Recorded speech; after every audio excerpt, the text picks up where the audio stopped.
Hello and welcome along to the latest YouTube production here at aholdingspeedfigures.co.uk. Andy taking a look back at all the best action from last week, July the 4th to July the 10th, predominantly focusing on the better racing towards the back end of the week, beginning with the which came upon day one of the July Festival. It was a viciously competitive two-year-old contest with loads of different intermingling form lines, but in the end it was won by Lusail, who'd won over the course and distance the time before. In fact, the first and second, Asymmetrica was second, who chased him home, had both got course and distance form, so that ended up being quite significant. The time figure that Lusail posted was one of the fastest ones we've got so far this season. Not a great surprise either when you consider how fast Project Dante and Big Two went up towards the standside rails, dragging the field along at such vicious fractions early on. Lusail maintained a gallop all the way to the line, and he just had enough to fend off Alan King's Asymmetric, who,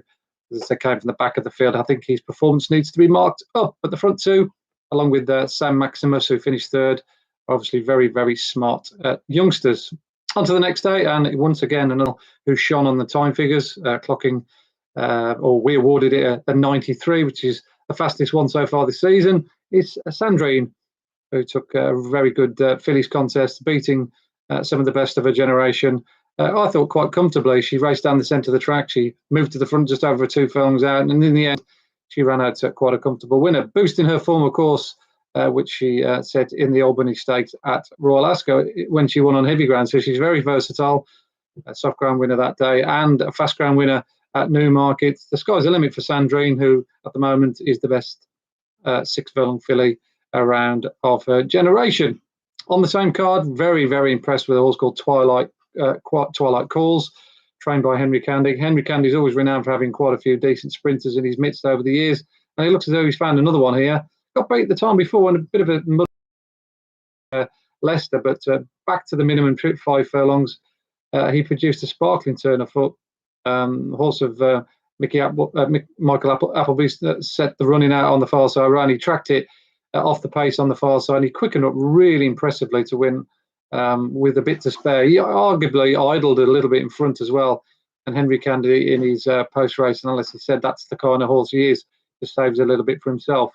Handicappers put him up now to 95, which should entitle him to get into some of the better handicaps, or indeed Pattern Company if they wanted to go down that road. It wouldn't surprise me if he went to Glorious Goodwood and test a decent sprint race there, but it has to be over 5 furlongs, because that, on the evidence of his Newmarket win, looks where he's going to be best placed to advantage in future. On to the Saturday, and we'll stick with Newmarket. The July Cup, not surprisingly, came out a very good time figure, 99 on our numbers. Won by Starman this year in what looked a very, very deep field. He proved that, given fast ground, he's probably the best around over the 6 furlong distance. Favourable mention also goes in mistake, dropping back and trip.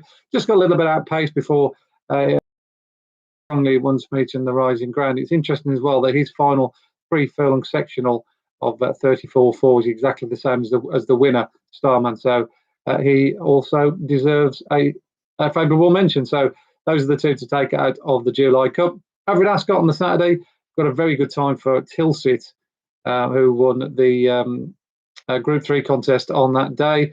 And once again, he proved that in that kind of grade, round of the list, this sort of Group 3 level, he's a very smart horse. He might actually go to Glorious Goodwood as well, because he's won at Goodwood before. And he beat a decent yardstick in Century Dream as well, who'd finished down the field in Group 1 company the time before, and he's a very good horse at Ascot. It was quite noticeable as well, the first 3 on that day, including Elsa Hale, all raced wide in the early stages.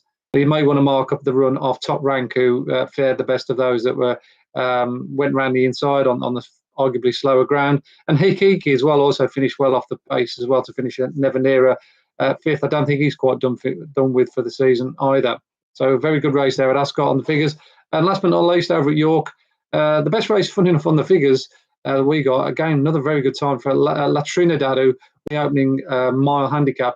He's becoming a little bit of a standing dish, La Trinidad, based on his recent runs. He'd won there the time before at York, and he finished behind Kinran on his previous start to that. So he's racking up a really good sequence there on the Knavesmire. So therefore, he won the Earborn meeting for a race of a similar nature. whatever race he ends up running in another month's time, he certainly wants to keep on side based on his track record and his time figures now, which are stacking up to a very high standard. So there's another one, Le Trinidad, to keep on side. So there we go. Just a for you from last week: Sandrine, Lusail, Twilight Calls, Starman, Tilsit and La Trinidad are ones to note from last week. Okay, thanks for tuning in, and hopefully we'll have your company again next week. We'll take a look at all the best action from week commencing July the 12th. So until next week, it's bye from me for now.